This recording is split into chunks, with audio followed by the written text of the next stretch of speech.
Case number 6, इस case में हमारे पास एक यूनिफॉर्म रेक्टेंगुलर प्लेट दिया गया है जिसका मास m है, लेंथ l है और इसकी चौड़ाई b दी गई है। क्लियर है। और हमें यह बोला गया है कि यह जो पॉइंट है, यह जो साइड है, यह जो लेंथ है, ठीक है, उस लेंथ का यह कौन सा पॉइंट है, मिड पॉइंट है। और हमें यह बोला गया कि कोई एक्सिस ऑफ रोटेशन जो है वह इस पॉइंट से होकर गुजर रहा है और इस यूनिफॉर्म रेक्टेंगुलर प्लेट के प्लेन पर क्या है, परपेंडिकुलर है। तो उस एक्सिस ऑफ रोटेशन के अबाउट इस यूनिफॉर्म रेक्टेंगुलर प्लेट का मोमेंट ऑफ इनर्शिया कैलकुलेट कीजिए।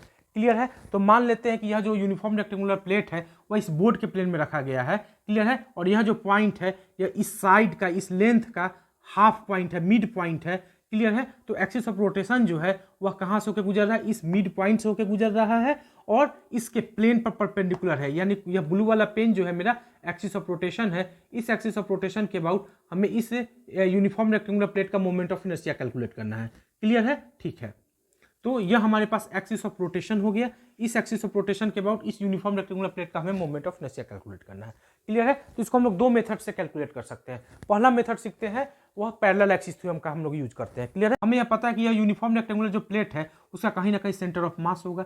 मान लेते हैं कि यहाँ पे इसका सेंटर ऑफ मास है, या कौन सा पॉइंट है, या इसका सेंटर ऑफ मास पॉइंट है। तो कोई भी एक्सिस इसके सेंटर ऑफ मास से होकर गुजरे और इसके प्लेन पर परपेंडिकुलर हो तो इस एक्सिस के अबाउट इस यूनिफॉर्म रेक्टेंगुलर प्लेट का जो मोमेंट ऑफ इनर्शिया होता है वह कितना होता है, उसको अगर हम लोग आईजेड बोले तो वह कितना होता है, आईजेड बराबर m/12 into L square plus B square होता है। क्लियर है। यानी इस एक्सिस के अबाउट, ठीक है, यह एक्सिस कहां से होकर गुजर रहा है, इस यूनिफॉर्म रेक्टेंगुलर प्लेट के सेंटर ऑफ मास होकर गुजर रहा है और इस यूनिफॉर्म रेक्टेंगुलर प्लेट के प्लेन पर परपेंडिकुलर है। तो इस एक्सिस के अबाउट इसका जो इस यूनिफॉर्म रेक्टेंगुलर प्लेट का जो मोमेंट ऑफ इनर्शिया होता है उसको अगर हम आईजेड बोले तो आईजेड बाबा कितना होता है, कुछ इतना होता है। क्लियर है। ठीक है। तो हमें किस एक्सिस के अबाउट निकालना है, हमें निकालना है इस ब्लैक वाले एक्सिस के अबाउट मोमेंट ऑफ इनर्शिया निकालना है और ब्लू वाले एक्सिस के अबाउट गिवन है। तो हम लोग आसानी से पैरेलल एक्सिस को हम लगा करके इस ब्लैक वाले एक्सिस के अबाउट मोमेंट ऑफ इनर्शिया निकाल सकते हैं। क्लियर है। तो इस ब्लू वाले और ब्लैक वाले एक्सिस के बीच का जो यह परपेंडिकुलर डिस्टेंस होगा वह कितना होगा, वह डिस्टेंस कितना होगा, यह b/2 होगा। यानी इस पूरे लेंथ का, इस पूरे b का हाफ होगा। क्लियर है। तो जब पैरेलल एक्सिस को हम लगाएंगे तो मान लेते हैं कि इस ब्लैक वाले एक्सिस के अबाउट इस यूनिफॉर्म रेक्टेंगुलर प्लेट का मोमेंट ऑफ इनर्शिया आई है। तो आई बराबर क्या लिखेंगे, आई फॉर्मूला क्या होता है, ICM plus mass into D square होता है। तो आई हमें कैलकुलेट करना है, ICM हमारे पास कितना दिया गया है, इतना ही ना दिया गया है। यह एक्सिस जो है कि कहाँ से होकर गुजर रहा है, इसके सेंटर ऑफ मास होकर गुजर रहा है और इसके प्लेन पर परपेंडिकुलर है। ठीक है। तो यह इस एक्सिस के बाद जो मोमेंट ऑफ इनर्शिया होगा उसको हमने आईजेड बोला है। तो ICM के जगह पर हम लोग क्या लिखेंगे, आईजेड लिखेंगे इंटू मास प्लस मास हमारे पास m दिया गया है और दोनों एक्सिस के बीच का जो परपेंडिकुलर डिस्टेंस है वो कितना है, b/2 है, इंटू हम लोग क्या लिखेंगे, b/2 का स्क्वायर। क्लियर है। तो आईजेड के जगह पर हम लोग कितना लिख सकते हैं, इतना लिख सकते हैं, कितना लिख सकते हैं, m/12 into L square plus B square plus mb²/4। जब इसको सॉल्व करेंगे तो हमें क्या मिलेगा, m हमें क्या मिलेगा, m अगर कॉमन ले ले तो हम अंदर क्या मिलेगा, l² plus b² plus b²/4। इसको जब हम लोग आगे सॉल्व करेंगे तो हमें क्या मिलेगा, m इंटू l² प्लस कितना हो गया, 3 1 4 b²/12 यानी कि b²/3 कितना मिलेगा, b²/3। तो यहाँ से अगर हम लोग कॉमन ले ले तो हमें 12 कॉमन ले लें तो m/12 बाहर आ गया, अंदर क्या बचेगा, l² प्लस 4b²। क्लियर है। तो इस एक्सिस के अबाउट जो एक्सिस इसके लेंथ के मिड पॉइंट से होकर गुजर रहा है और इसके प्लेन पर क्या है, परपेंडिकुलर है। तो इस एक्सिस के अबाउट, यानी इस एक्सिस के अबाउट इस एक्सिस ब्लू वाले पेन को अगर एक्सिस माने तो इस एक्सिस के अबाउट इस यूनिफॉर्म रेक्टेंगुलर प्लेट का जो मोमेंट ऑफ इनर्शिया होगा वह कितना होगा, इतना होगा। क्लियर है। ठीक है। ओके। इसी प्रॉब्लम को अब हम लोग सेकेंड मेथड से सॉल्व करते हैं। क्लियर है। यह मेरा कौन सा मेथड है, सेकेंड मेथड है। क्लियर है। ठीक है। तो हमें क्या दिया गया है, यह हमारे पास एक यूनिफॉर्म रेक्टेंगुलर प्लेट है जिसका मास m है, लेंथ l है, चौड़ाई b है और यह क्या है, लेंथ का यह मिड पॉइंट है और एक्सिस क्या है, कैसे गुजर रहा है, इस लेंथ के मिड पॉइंट से गुजर रहा है तथा इसके इस यूनिफॉर्म रेक्टेंगुलर प्लेट के प्लेन पर क्या है, परपेंडिकुलर है।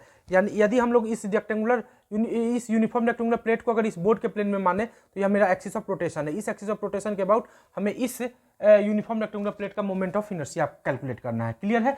तो हमें यह पता है कि जब कोई एक्सिस इस इसके साइड से होके गुजरता है, ये एक्सिस, ठीक है। तो इस एक्सिस को यदि हम लोग एक्स डैश एक्सिस बोले तो इस एक्सिस के अबाउट इसका जो मोमेंट ऑफ इनर्शिया होता है, अगर उसको आई एक्स बोले तो आई एक्स कितना होता है, एम बी स्क्वायर अपॉन 3 होता है। क्लियर है, ठीक है। और हमें यह पता है कि इस यूनिफॉर्म रेक्टेंगुलर प्लेट का सेंटर ऑफ मास कहीं यहाँ एग्जिस्ट करेगा, और इस सेंटर ऑफ मास से कोई एक्सिस गुजरे और इस बी के पैरेलल हो तो उस एक्सिस के अबाउट, ठीक है, उस एक्सिस के अबाउट, है ना। तो इस एक्सिस, यह एक्सिस हमने एक एक्सिस बनाया जो एक्सिस इसके सेंटर ऑफ मास होकर गुजर रहा है और इस बी के क्या है, पैरेलल है। इस एक्सिस को अगर हम लोग वाई वाई डैश बोले तो इस एक्सिस के अबाउट अगर मोमेंट ऑफ इनर्शिया को अगर आई वाई बोले तो आई वाई होगा कितना, आई वाई जो होता है वह कितना होता है, एम एल स्क्वायर अपॉन 12 होता है। क्लियर है, ठीक है। तो बस हो गया। और यह एक्स एक्सिस और यह वाई एक्सिस दोनों के बीच का यह कितना डिग्री का एंगल होगा, 90 डिग्री एंगल होगा। और यह एक्स एक्सिस और वाई एक्सिस किसके प्लेन में है, इस रेक्टेंगुलर प्लेट के प्लेन में ही है। हम लोग देख रहे हैं कि एक्स एक्सिस के अबाउट मोमेंट ऑफ इनर्शिया कितना है हमारे पास, इतना है। और इस वाई एक्सिस के अबाउट मोमेंट ऑफ इनर्शिया कितना है, इतना है। और एक्स एक्सिस और वाई एक्सिस के बीच का एंगल कितना डिग्री है हमारे पास, 90 डिग्री है। तो आसानी से अब हम लोग, हमें निकालना किस एक्सिस के अबाउट मोमेंट ऑफ इनर्शिया है, इस एक्सिस के अबाउट मोमेंट ऑफ इनर्शिया निकालना है। तो यह एक्सिस कहां से होकर गुजर रहा है, इस एक्स एक्सिस और इस वाई एक्सिस की इंटरसेक्शन पॉइंट होकर गुजर रहा है। और यह जो एक्सिस है वह क्या है, इस एक्स वाई प्लेन पर क्या है, परपेंडिकुलर है। तो अब हम लोग आसानी से परपेंडिकुलर एक्सिस पे हम लगा सकते हैं और इस एक्सिस के बाद मोमेंट ऑफ इनर्शिया कैलकुलेट कर सकते हैं। क्लियर है। तो मान लेते हैं इस एक्सिस के बाद इस यूनिफॉर्म रेक्टेंगुलर प्लेट का जो मोमेंट ऑफ इनर्शिया है अगर वह आई जेड है तो आई जेड होगा कितना, आई जेड जो होगा वह इस एक्स एक्सिस के बाद मोमेंट ऑफ इनर्शिया कितना है, आई एक्स है, और प्लस क्या होगा, इस वाई एक्सिस के बाद मोमेंट ऑफ इनर्शिया जिसे हमने आई वाई बोला है उसके सम के इक्वल होगा। क्लियर है। तो आई एक्स हमारे पास कितना है, एम बी स्क्वायर अपॉन 3 है। क्लियर है। और आई वाई हमारे पास कितना है, एम एल स्क्वायर अपॉन 3 है, अरे एम एल स्क्वायर अपॉन 12 ना है, एम एल स्क्वायर अपॉन कितना है, 12 है। तो यहां से अगर हम लोग कॉमन ले ले, एम अपॉन 12 कॉमन ले लेते हैं तो बचेगा कितना, L square plus 4 B square. Clear है। तो लास्ट वाले प्रोसेस से भी हमने इतना ही कैलकुलेट किया था। क्लियर है, ठीक है। तो आप इसे एक बार देखिएगा और दोनों मेथड से इस प्रॉब्लम को फिर से सॉल्व कीजिएगा। ओके, क्लियर है। तो इस प्रॉब्लम में हमें यह बोला गया कि हमारे पास कोई यूनिफॉर्म रेक्टेंगुलर प्लेट है जिसका मास m है, लेंथ l है और चौड़ाई b है। क्लियर है। यह जो पॉइंट है, यह पॉइंट इस चौड़ाई का मिड पॉइंट है। क्लियर है। और हमें यह बोला गया है कि यह जो रेक्टेंगुलर यूनिफॉर्म रेक्टेंगुलर प्लेट है वह इस बोर्ड के प्लेन में रखा गया है और बोर्ड के प्लेन में रखा गया है। तो हमें यह बोला गया है कि उस एक्सिस के बाद मोमेंट ऑफ इनर्शिया कैलकुलेट कीजिए जो एक्सिस इसके इस मिड पॉइंट से होकर गुजर रहा है और इसके प्लेन पर, इस यूनिफॉर्म रेक्टेंगुलर प्लेट के प्लेन पर परपेंडिकुलर है। यानी हमें इस ब्लैक वाले पेन के अबाउट इस यूनिफॉर्म रेक्टेंगुलर प्लेट का मोमेंट ऑफ इनर्शिया कैलकुलेट करना है। यह जो ब्लैक वाला पेन है वह एक्सिस है, वह एक्सिस कहां से होकर गुजर रहा है, इस चौड़ाई के मिड पॉइंट से होकर गुजर रहा है और इसके इस यूनिफॉर्म रेक्टेंगुलर प्लेट के प्लेन पर क्या है, यह परपेंडिकुलर है। तो हम लोग पहला मेथड क्या, पहला पैरेलल एक्सिस से हम लोग इसको सॉल्व करेंगे। क्लियर है। तो यहाँ पे जो एक्सिस ऑफ रोटेशन है वो कुछ इस तरीके से है, इसका सेंटर ऑफ मास कहीं यहाँ होगा।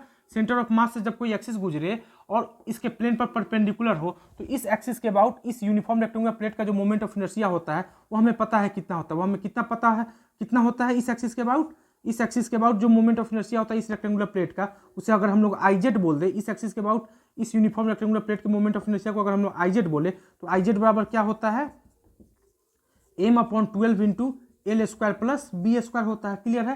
क्लियर है। हमें किस एक्सिस के अबाउट कैलकुलेट करना है, इस एक्सिस के अबाउट कैलकुलेट करना है। तो यहां से इस सेंटर ऑफ मास और इस मिड पॉइंट के बीच का यह जो डिस्टेंस होगा वह कितना होगा, इस एल का हाफ होगा, यानी कितना होगा, l/2 होगा। तो इस एक्सिस के अबाउट जो मोमेंट ऑफ इनर्शिया को अगर हम लोग आई बोले, इस एक्सिस के अबाउट इस यूनिफॉर्म रेक्टेंगुलर प्लेट के मोमेंट ऑफ इनर्शिया को अगर हम लोग आई बोले तो आई बराबर हम लोग पहले एक्सिस से क्या लिखते हैं, ICM plus m into D square लिखते हैं। क्लियर है। तो ICM हमारे पास कितना है, IZ के इक्वल है। तो हम लोग क्या लिखेंगे, IZ plus mass m into D हमारे पास कितना होगा, l/2 का स्क्वायर। क्लियर है। तो IZ के जगह पर हम लोग कितना लिखेंगे, m upon 12 into L square plus B square plus m l square upon 4। बस इसको सॉल्व कर देंगे तो हमें क्या मिल जाएगा, आई का वैल्यू मिल जाएगा। सॉल्व करते हैं तो m अगर कॉमन ले ले तो क्या मिलेगा, L square upon 12 plus B square upon 12 plus L square upon 4। इसको जब हम लोग आगे सॉल्व करेंगे तो हमें क्या मिलेगा, हमें मिलेगा बी स्क्वायर अपॉन 12 प्लस 3 1 4 यानी कि एल स्क्वायर अपॉन 3 मिलेगा। क्लियर है। इसको जब हम लोग और आगे सॉल्व करेंगे तो हमें क्या मिलेगा, m upon 12 into B square plus 4 L square. Clear है। तो आई बराबर हमें कितना मिल गया, इतना मिल गया, यानी कि इस एक्सिस के अबाउट यह एक्सिस इस यूनिफॉर्म रेक्टेंगुलर प्लेट के चौड़ाई के मिड पॉइंट से होकर गुजर रहा है, ठीक है। तो और इसके प्लेन पर क्या है, परपेंडिकुलर है, तो इस एक्सिस के अबाउट इस यूनिफॉर्म रेक्टेंगुलर प्लेट का जो मोमेंट ऑफ इनर्शिया होगा वह कितना होगा, इतना होगा। क्लियर है। तो आप इस वीडियो को देखिएगा और इस प्रॉब्लम को इस मेथड से सॉल्व कीजिएगा। सेकेंड मेथड से हम फिर इस प्रॉब्लम को सॉल्व करते हैं। क्लियर है। तो इस प्रॉब्लम को हम लोग अब सेकेंड मेथड से सॉल्व करते हैं। क्लियर है, ठीक है। तो हमारे पास क्या दिया गया है, एक यूनिफॉर्म रेक्टेंगुलर प्लेट दिया गया जो इस बोर्ड के प्लेन में है, जिसका मास m है, लेंथ l है और चौड़ाई b है। क्लियर है। और यह जो पॉइंट है इस साइड का मिड पॉइंट है। क्लियर है। और हमें बोला क्या गया है कि इस मिड पॉइंट से गुजरने वाले एक्सिस और इसके प्लेन पर जो परपेंडिकुलर एक्सिस है वह इस एक्सिस के अबाउट हमें इस यूनिफॉर्म रेक्टेंगुलर प्लेट का मोमेंट ऑफ इनर्शिया कैलकुलेट करना है। क्लियर है। तो हम लोग कैसे कैलकुलेट करेंगे, हमें यह पता है कि जब कोई एक्सिस इसके साइड से होके गुजरे, हमें यह पता है कि जब कोई एक्सिस रेक्टेंगुलर प्लेट के इस साइड से होके गुजरता है तो इस साइड के अबाउट जो इसका मोमेंट ऑफ इनर्शिया होता है, अगर उसको हम लोग आई वाई बोले तो इस एक्सिस को अगर हम लोग वाई वाई डैश बोले तो, और इस एक्सिस के अबाउट इस रेक्टेंगुलर प्लेट के मोमेंट ऑफ इनर्शिया को अगर आई वाई बोले तो आई वाई होता कितना है, एम एल स्क्वायर अपॉन 3 होता है। क्लियर है। क्लियर है, ठीक है। क्लियर है, ठीक है। और हमें यह भी पता है कि जब कोई एक्सिस है ना यूनिफॉर्म रेक्टेंगुलर प्लेट के सेंटर ऑफ मास होकर गुजरे और इसके लेंथ के पैरेलल हो तो उस एक्सिस के अबाउट जो इसका मोमेंट ऑफ इनर्शिया होता है वह कितना होता है, आई बराबर कितना होता है, एम बी स्क्वायर अपॉन 12 होता है। क्लियर है। वह कितना होता है, एम बी स्क्वायर अपॉन 12 होता है। क्लियर है, ठीक है। तो इस एक्सिस को अगर हम लोग वाई एक्स एक्सिस बोल दे, क्लियर है, इस एक्सिस को हम लोग क्या बोल दे, एक्स एक्सिस बोल दे, तो एक्स एक्सिस के बाद जो मोमेंट ऑफ इनर्शिया है इस रेक्टेंगुलर प्लेट का वह कितना बोलेंगे, आई एक्स बोलेंगे। तो आई एक्स बराबर क्या लिखेंगे, एम बी स्क्वायर अपॉन 12 लिखेंगे। क्लियर है। और यहाँ पे यह दोनों एक्स एक्सिस और वाई एक्सिस के बीच का एंगल कितना डिग्री होगा, 90 डिग्री होगा। और हमारे पास तीसरा एक्सिस वो कौन सा एक्सिस है, यह जेड एक्सिस है। तो जेड एक्सिस क्या है, इस जेड एक्सिस क्या है, इस एक्स एक्सिस और इस वाई एक्सिस की इंटरसेक्शन पॉइंट से होकर गुजर रहा है और इस एक्स वाई प्लेन पर क्या है, यह परपेंडिकुलर है। तो इस एक्सिस के अबाउट इस यूनिफॉर्म रेक्टेंगुलर प्लेट के मोमेंट ऑफ इनर्शिया को अगर हम आई जेड बोले तो परपेंडिकुलर एक्सिस पे हम लोग क्या लिख सकते हैं, आई जेड बराबर क्या लिख सकते हैं, आई एक्स प्लस आई वाई लिख सकते हैं। क्लियर है। आई एक्स हमें पता है कितना है हमारे पास, एम बी स्क्वायर अपॉन 12 है और आई वाई हमारे पास कितना है, एम एल स्क्वायर अपॉन 12 है। इसको हम एम एल स्क्वायर अपॉन 3 है, sorry M L square upon कितना है, 3 है। इसको जब सॉल्व करेंगे तो हमें क्या मिलेगा, एम कॉमन ले लेते हैं, बाई 12 कॉमन ले लेते हैं तो बी स्क्वायर अपॉन 4 स्क्वायर मिलेगा। क्लियर है। तो आई जेड हमें कितना मिल गया, कुछ इतना मिल गया। जैसा कि हमने इसको फर्स्ट मेथड से जो सॉल्व किया था तो हमें कुछ इतना ही रिजल्ट मिला था। क्लियर है, ठीक है। तो इस तरह के प्रॉब्लम को हम लोग कई तरीके से सॉल्व कर सकते हैं, बस हमें कॉन्सेप्ट याद होना चाहिए। क्लियर है। परपेंडिकुलर एक्सिस पे हम लगाने आना चाहिए और पैरेलल एक्सिस पे हम लगाने आना चाहिए। क्लियर है, ठीक है। तो आप इस दोनों प्रॉब्लम को एक बार देखिएगा और इसको दोनों प्रॉब्लम को फिर से खुद से सॉल्व कीजिएगा। क्लियर है, ओके।